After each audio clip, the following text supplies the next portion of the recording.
Kermani McClain, a name that every college football fan knew coming out of high school and probably still is very aware of. A five-star cornerback, one of the top recruits in the country, and a generational talent with size, speed, and yes, of course, some swagger. But like so many young stars, the road to glory wasn't straight. It was messy, dramatic, and it was filled with setbacks. And somehow, we ultimately ended up back here in Gainesville, Florida, where he started to find his stride in his redshirt sophomore year. This is going to be the story about the craziness of Cormani McClain and ultimately the comeback story that is awesome to hear about for Mr. Cormani McClain. Let's get into it. Now, like most great recruiting stories, this starts in high school in his senior year at Lakeland High, where he led his team to a state championship. 16 tackles, 5 pass breakups, 2 interceptions, and 1 forced fumble. Had himself an incredible year. All eyes were on Cormani McClain, and this leads us to our first roadblock, or first spot of the timeline, which was his first commitment. Yes, first, because there's multiple commitments here for Mr. Cormani McClain, which everybody, including this dumb Florida podcaster who we're going to show you here in just a minute, thought that Florida was an absolute lock. Looking at it right now, Hayes Fawcett dropped it. It's right here, boys. Unbelievable. Well, now I'm going to do all these shots. Reaction to the Gators getting that dynamic. What? Well, the Gators are the #1 player in the state to the 24/7 Sports Composite. Let's go! That was the greatest trick ever! Let's go, my dumb Gators! Put the music back on, baby! Let's go! Baby, we're back, baby! We're back, baby! Oh, posted 3 minutes ago, this video that I'm sitting on right now. 3 minutes ago at 247. Are they being trolled? Bro, I have it. They took the video down. They took the video down. Welcome to the 24/7. No!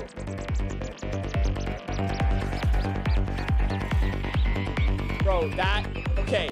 So that was the Bro, what happened?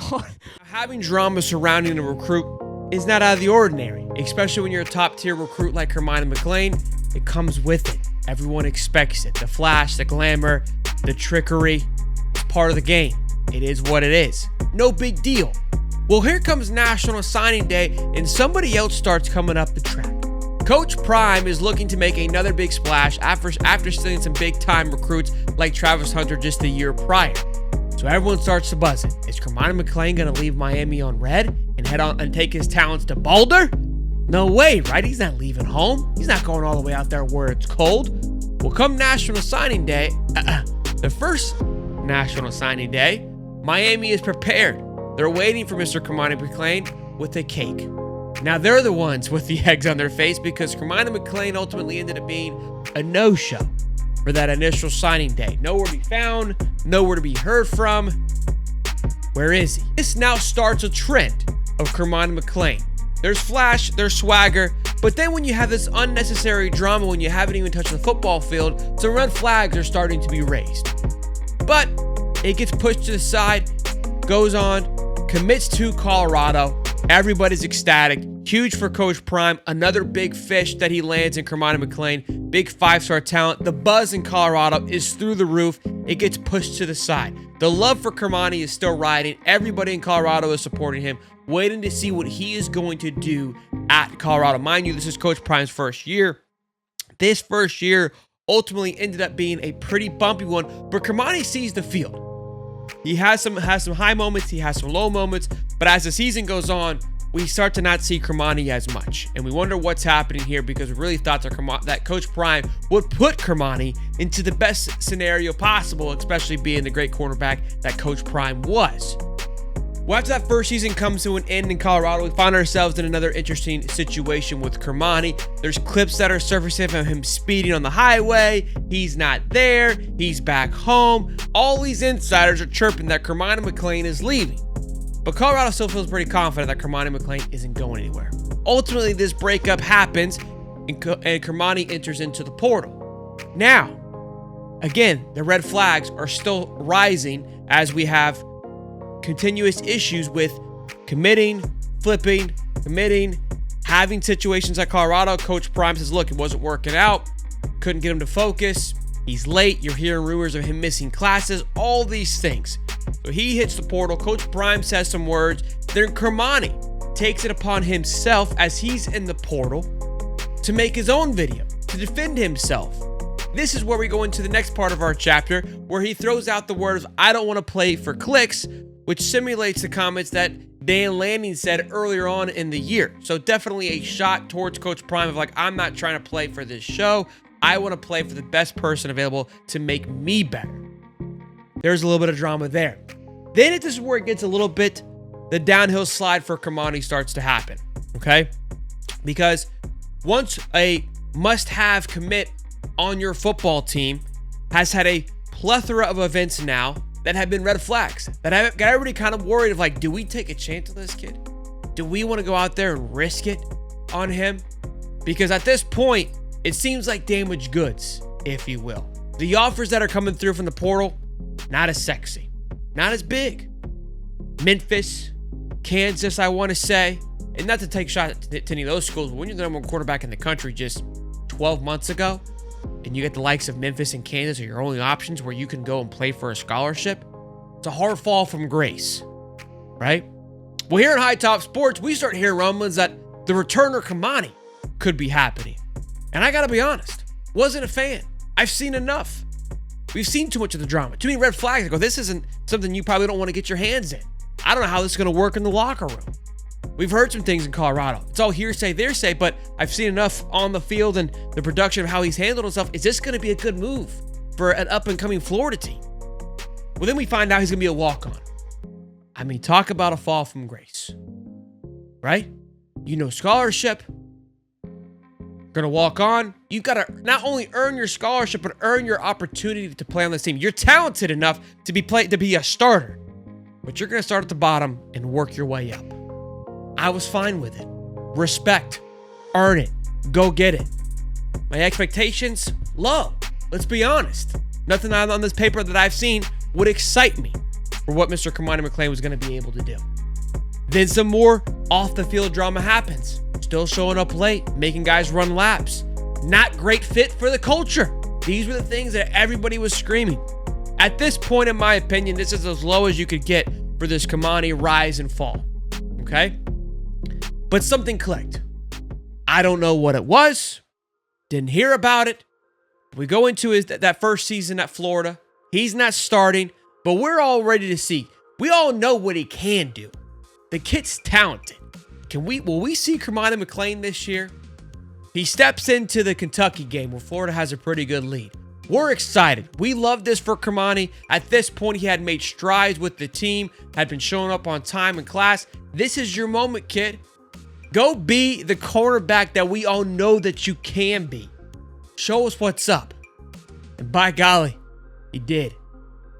Now, you could end the story here, and it would be pretty fantastic on the ebbs and flows of Kermani McClain, and the fact that it ends in a pick six is your typical Rudy story. But it doesn't. This is a 5-star commit, baby. Now, well, top quarterback in the country. He's got more to give, and we want to see it. Heads into the offseason and does some miraculous things. Focus on what he's got to focus on. Puts on 20 pounds, 15 to 20 pounds of muscle, and looks like a different person, a unit, a monster, an animal, you name it, he looks it. But not just looking the part. He's being the part. He's acting the part. Clips of Coach Napier talking about him leading the team, taking this team under his wing as a redshirt sophomore, but a junior mentally of like, this is my opportunity to shine. Says there's 3 starting quarterbacks on this team. It's John Johnson, Devin Moore, and Kermani McClain. Other 2 quarterbacks been there for 3 plus years. Kermani trying to make his way in, but has earned the right to be in the same company as those guys. Now the expectation headed into this year through the roof. We are all excited. There is no more lacking expectations for Kermani. It's like, no, Kermani's going to be him. Florida fans are ecstatic because we know we got a deal. We got a #1 commit through all this drama, what have you, but now we're getting to get the production from him. And by golly, when I tell you this young man has lived up to the expectation, has lived up to the #1 cornerback commit, I think he's outdone himself. In his first full season as a starter, has been absolutely exceptional. And he put the icing on the cake to give Florida an opportunity to get back on top of Miami in this last week's game by a phenomenal pick, having the highest grade on any defensive player on the Florida team at 85.9, where they were bullied around all night long. You didn't hear too much about Kermani. You know why? Because he was locking things down. Kermani Island, if you will. But when they did throw it to him one time, picked it off. Could have had an opportunity to turn the game over, but offensively, there's other issues going on that we're not going to get into today. And you get in the story there and go, wow, this young man has come from the greatest thing since sliced bread to having nowhere to go, not a home to sleep in, to now has put himself in an opportunity to be a first-round draft pick on the production that he has done this year, with the ceiling still far, far in reach for him because of how far he can go. But it's not. Because there's more to just playing good football. It's the character. How do you grow as a human, as a person? We heard about it from Coach Napier, talk about him leading it, but we haven't had an opportunity to necessarily see it. When you go back to the timeline a little bit and we saw how he responded to the noise of Coach Prime and an intern to the portal, it wasn't a good look. Coaches didn't want to touch him when he went out there and took a shot at his previous team. Regardless if he was defending himself or not, you got to understand, in this world, you got to kind of keep your mouth shut because nobody wants to gets involved with that. That brings in Inez Cooper, offensive lineman from Miami. I'm not quite sure if there was earlier beef or the beef just was brought up throughout this game, which is fine. I love a good old-fashioned beef in the middle of a football game. You got pushing, you got shoving, you got yelling, you got smack talking. That's what it is.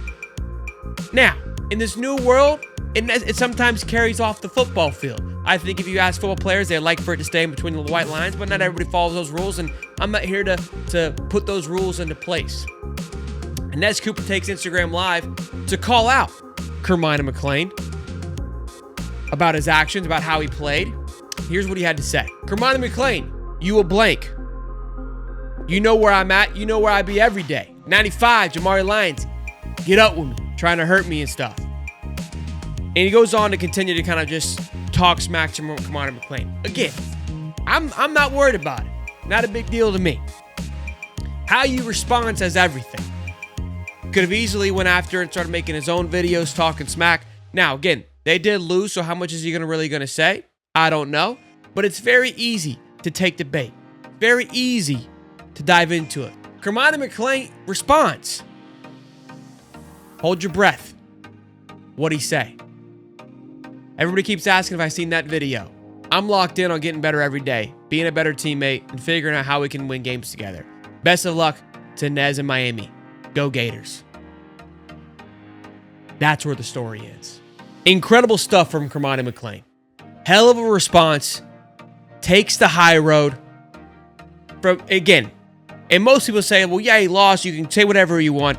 In this particular situation, through the ebbs and the flows, we've seen him respond, where we've seen him take the bait in a situation where it's a lose-lose. Responding negatively or trying to talk back, you're not going to win that battle. But everyone keeps poking him. You're Cormani McClain, man. You going to just let him walk over you like that? You want to just let that man just talk bad about you like that on Instagram Live? That's you, Cormani McClain. You 5-star guy. You got swagger, man. What's up? Easy to take the bait. But he doesn't. Leadership. I love it. I can't be more ecstatic for this young man. And again, the reason I wanted to make this video, because the following of Kermani and the videos that have been made, this man's career has been under the microscope since he stepped onto the football field. And that's the name of the game, and I get it. We've been on every single side of it. I told you in this video that we were critical of him. We were skeptical of him. And we made videos about that. And in that same breath, we should also make sure that when they turn that thing around, when they are working their way to get better and to grow and to mature and to be the man that they want to be, we go out there and give them their flowers and show them their love. And Kermani McClain, incredible young man. I cannot wait to continue to watch your career. I hope it continues to be a Florida Gator, of course, selfishly. But ultimately, go be that first-round draft pick, big dog. You deserve it. Hope you guys liked today's video. If you did, smash the like button, subscribe. Let us know down in the comment section below. If there's another player that you want to hear about, the ups and downs, another story like this. Want to hear from it. Hope to see you guys in the next one. Peace and love, baby.